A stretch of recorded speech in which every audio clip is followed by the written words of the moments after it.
Hello everyone, welcome to Nisha Science Tech. Today in this video lecture, we are going to study about binomial system of nomenclature. ये taxonomy and systematics topic का part 2 है.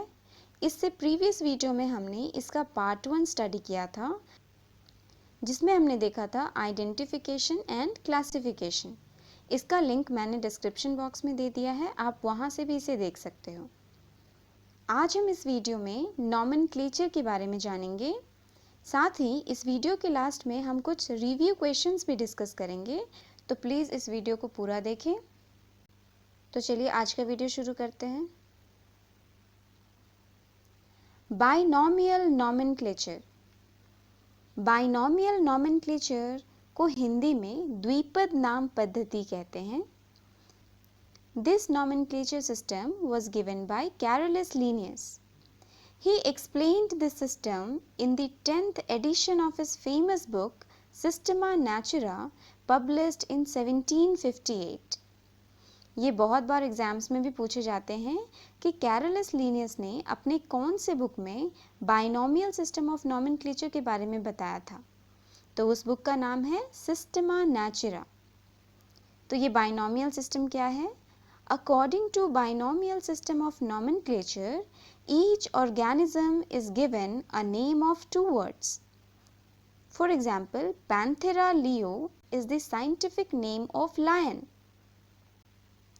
तो binomial nomenclature को हम बहुत simple way में समझ सकते हैं कि binomial nomenclature का मतलब है a system of two word names. Means binomial nomenclature में प्रत्येक ऑर्गेनिज्म का जो साइंटिफिक नेम रखा जाता है वह 2 वर्ड्स का होता है. जैसे कि Panthera leo. Panthera leo is the scientific name of lion. ये लायन का साइंटिफिक नेम है, जिसमें आप देख सकते हो पैंथेरा लियो में जो फर्स्ट वर्ड है वो है पैंथेरा और सेकंड वर्ड जो है वो है लियो. तो इस वजह से हम कह सकते हैं कि ये क्या है? बाइनॉमियल नेम है having 2 word names. The first word indicates the genus to which the organism belongs and is called the generic name. यानी कि जो फर्स्ट वर्ड है उसे हम जीनस कहते हैं या फिर जेनेरिक नेम कहते हैं. The second word refers to the species of the organism and is known as species name or species epithet. जो सेकेंड वर्ड होता है उसे हम स्पीशीज नेम या फिर स्पीशीज एपिथेट कहते हैं. यहाँ आप देख सकते हो पैंथेरा लियो में पैंथेरा जो है वो क्या है? वो जीनस को रिप्रेजेंट कर रहा है, जिसे जेनेरिक नेम भी कहते हैं. एंड लियो जो है वो है स्पीशीज एपिथेट. तो इस वजह से हम समझ सकते हैं कि बाइनॉमियल नॉमेनक्लेचर का मतलब है 2 वर्ड नेम्स, जिसमें फर्स्ट नेम जीनस का होता है, इसे जेनेरिक नेम कहते हैं, एंड सेकेंड नेम को हम स्पीशीज नेम और स्पीशीज एपिथेट कहते हैं. Other examples are Mangifera indica. Mangifera indica is the botanical name of mango. Plants के केस में हम साइंटिफिक नेम को बोटैनिकल नेम कहते हैं, इसलिए हम मैंजीफेरा इंडिका को बोटैनिकल नेम ऑफ मैंगो कहेंगे. यहाँ मैंजीफेरा किसे रिप्रेजेंट कर रहा है? यहाँ मैंजीफेरा रिप्रेजेंट कर रहा है जीनस को, जिसे हम जेनरिक नेम भी कहते हैं. और इंडिका जो है वो क्या रिप्रेजेंट कर रहा है? Indica represents species epithet. यहाँ दूसरा एक और एग्जाम्पल दिया गया है Homo sapiens. Homo sapiens is the scientific name of man, जिसमें होमो जो है वो है जीनस एंड सेपियंस है स्पीशीज एपिथेट. यहाँ हमें एक और बात ध्यान रखनी है कि जब भी साइंटिफिक नेम को लिखा जाता है तो इसमें सबसे पहले जेनेरिक नेम को लिखा जाता है और उसके बाद स्पेसिफिक नेम को लिखा जाता है. सो आप जितने भी साइंटिफिक नेम देखोगे उसमें आपको पहले जेनेरिक नेम यानी कि जीनस और उसके बाद स्पेसिफिक एपिथेट देखने को मिलेगा. जीनस और स्पीशीज के बारे में हम अपने नेक्स्ट वीडियो में देखेंगे, जब हम टैक्सोनॉमिक कैटेगरीज को स्टडी करेंगे. Codes of biological nomenclature. These codes contain rules and guidelines for scientific names. जितने भी organisms हैं उनके nomenclature के लिए codes बनाए गए हैं. एंड इन्हीं कोड्स में उनके नेमिंग के लिए रूल्स दिए गए हैं। For plants, scientific names are based on agreed principles and criteria which are provided in International Code for Botanical Nomenclature ICBN. Means ICBN में रूल्स एंड गाइडलाइंस दिए गए हैं जिस पर प्लांट्स का नॉमेनक्लेचर किया जाता है। वहीं ICZN, जिसका मतलब है international code for zoological nomenclature, इसमें एनिमल्स के नॉमेनक्लेचर के लिए रूल्स एंड गाइडलाइंस दिए गए हैं। यानी कि प्लांट्स का नॉमेनक्लेचर ICBN के आधार पर किया जाता है एंड एनिमल्स का नॉमेनक्लेचर ICZN के आधार पर किया जाता है। Rules for scientific names. These are the rules जिस पर साइंटिफिक नेम्स दिए जाते हैं। साइंटिफिक नेम्स के लिए बहुत सारे रूल्स दिए गए हैं, जिनमें से some important rules are: the scientific names should be in Latin or derived from Latin. ये जो scientific names होते हैं वे लैटिन भाषा से लिए गए हैं, या फिर अगर वो लैटिन भाषा से ना लिए जाएं तो उसे लैटिन भाषा में चेंज कर दिया जाता है। इसे हम लैटिनाइजेशन ऑफ साइंटिफिक नेम्स कहते हैं। ये लैटिनाइजेशन का कॉन्सेप्ट जो है वो कैरोलस लीनियस ने दिया था कि सभी ऑर्गेनिजम्स का नेम लैटिनाइज्ड कर दिया जाए, बिकॉज ये जो लैटिन लैंग्वेज है ये डेड लैंग्वेजेस होती है। डेड लैंग्वेजेस होने की वजह से इसमें और कोई चेंजेस नहीं हो सकते हैं, इसलिए जितने भी साइंटिफिक नेम्स होते हैं उन्हें लैटिनाइज्ड कर दिया जाता है। The scientific name should be printed in italics, यानी कि यहाँ एक बात ध्यान रखनी है कि जब भी साइंटिफिक नेम्स को प्रिंट किया जाता है तो उसे इटैलिक्स में प्रिंट किया जाता है। इफ़ हैंड रिटन और typed, the name should B underlined.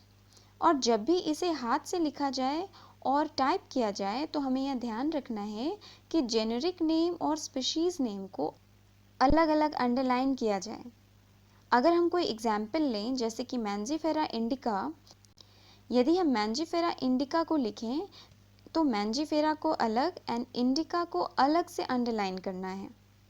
The first word in biological name represents genus while the second word denotes the species epithet. इसके बारे में हमने इससे पहले वाले स्लाइड में भी देखा कि बायोलॉजिकल नेम में या साइंटिफिक नेम में जो फर्स्ट वर्ड होता है वो जीनस कहलाता है, या फिर इसे हम जेनेरिक नेम कहते हैं, जबकि जो सेकेंड वर्ड होता है वो स्पीशीज एपिथेट कहलाता है। The generic name should always begin with capital letter. यहाँ ये भी हमें ध्यान रखनी है कि जब भी जेनेरिक नेम या जीनस नेम लिखा जाता है तो वो हमेशा कैपिटल लेटर से स्टार्ट होता है। जैसे कि आप यहाँ एग्जाम्पल में देख सकते हो होमो में एच जो है वो क्या है, कैपिटल है, while the species epithet starts with small letter. And जब स्पीशीज नेम लिखा जाता है तो ये स्मॉल लेटर से स्टार्ट होता है। जैसे कि आप एग्जाम्पल में देख सकते हो सेपियंस में एस जो है वो स्मॉल लेटर है। तो हमें ये भी ध्यान में रखना है कि जब भी हम साइंटिफिक नेम लिखें तो साइंटिफिक नेम लिखने में जो जेनेरिक नेम होता है उसका फर्स्ट लेटर कैपिटल होता है एंड जो स्पीशीज नेम होता है उसका फर्स्ट लेटर स्मॉल लेटर होता है। Name should be short, precise and easy to pronounce, यानी कि जब भी किसी ऑर्गेनिज्म को साइंटिफिक नेम दिए जाते हैं तो ये ध्यान में रखा जाता है कि नेम जो है वो शॉर्ट हो, प्रिसाइज हो और इजी टू प्रोनाउंस हो, यानी कि उसका प्रोनाउंसिएशन इजी हो। Name of the author is written in an abbreviated form after the species name. For example Mangifera indica Linn, यहाँ आप देख सकते हो एग्जाम्पल में लिखा गया है मैंजीफेरा इंडिका लिन। यहाँ पर लिन जो है ये एब्रिविएटेड फॉर्म है लीनियस का, जिन्होंने सबसे पहले इसके बारे में पता लगाया था और इसके बारे में लिखा था। So in this way we have studied the nomenclature system in taxonomy, जिसमें हमने देखा बाइनोमियल सिस्टम ऑफ नॉमेनक्लेचर, साथ में हमने यूनिवर्सल रूल्स भी देखे जिस पर ऑर्गेनिजम्स को साइंटिफिक नेम्स दिए जाते हैं। आइए अब हम टैक्सोनॉमी से रिलेटेड कुछ क्वेश्चंस देख लेते हैं। जो कि हमारे आज के वीडियो और हमारे प्रीवियस वीडियो यानी कि टैक्सोनॉमी पार्ट 1 से रिलेटेड है। Question number 1 is to determine the correct place of an organism in a previously established plan of classification is called। किसी भी ऑर्गेनिज्म के करेक्ट प्लेस को डिटरमाइन करना क्या कहलाता है? क्या इसे हम क्लासिफिकेशन कहते हैं, टैक्सोनॉमी कहते हैं, आइडेंटिफिकेशन कहते हैं या फिर सिस्टमैटिक्स कहते हैं? तो ये बहुत इजी क्वेश्चन है। जब हमने टैक्सोनॉमी के बेसिक्स को स्टडी किया था तब हमने आइडेंटिफिकेशन के बारे में जाना था और वहाँ देखा था कि identification means the determination of correct name and proper place of an organism. तो किसी भी ऑर्गेनिज्म का करेक्ट नेम एंड प्लेस के बारे में जो डिटर्मिनेशन होती है उसे हम आइडेंटिफिकेशन कहते हैं। तो इस क्वेश्चन का जो करेक्ट आंसर होगा वो होगा identification. Question number 2 is the first step in taxonomy is। Taxonomy का फर्स्ट स्टेप क्या है? नेमिंग, आइडेंटिफिकेशन, डिस्क्रिप्शन और क्लासिफिकेशन। क्या टैक्सोनॉमी का फर्स्ट स्टेप को हम नेमिंग कहते हैं या फिर नॉमेनक्लेचर कहते हैं या आइडेंटिफिकेशन कहते हैं, डिस्क्रिप्शन कहते हैं या फिर क्लासिफिकेशन कहते हैं? तो टैक्सोनॉमी का फर्स्ट स्टेप क्या होगा?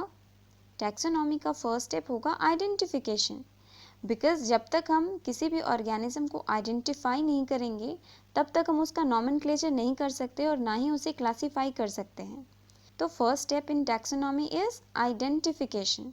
तो ऑप्शन नंबर बी जो है वो होगा इसका करेक्ट आंसर। क्वेश्चन नंबर 3 है binomial nomenclature was mentioned for the first time in book. तो इसके बारे में आज ही हमने इस वीडियो में डिस्कस किया कि बाइनोमियल सिस्टम ऑफ नॉमेनक्लेचर जो कि कैरोलस लीनियस ने दिया था, उन्होंने कौन से बुक में इसके बारे में बताया था? बाइनोमियल नॉमेनक्लेचर के बारे में उन्होंने अपने कौन से बुक में बताया था, यानी उन्होंने अपने किस बुक में बताया था? क्या उस बुक का नाम हिस्टोरिया प्लांटरम है, फिलोसॉफिक ज़ूलॉजी है, सिस्टमा नेचुरा है या फिर नन ऑफ दीज? तो ये बहुत ही इजी क्वेश्चन है। तो कैरोलस लीनियस ने बाइनोमियल नॉमेनक्लेचर के बारे में अपने बुक सिस्टमा नेचुरा में बताया था। तो करेक्ट आंसर फर्स्ट वाला होगा यानी कि Systema Natura. Fourth and the last question is ICBN is. ICBN क्या है?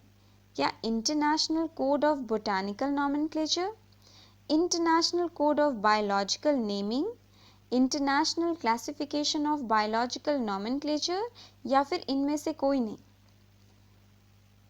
तो ये भी बहुत ही इजी क्वेश्चन है।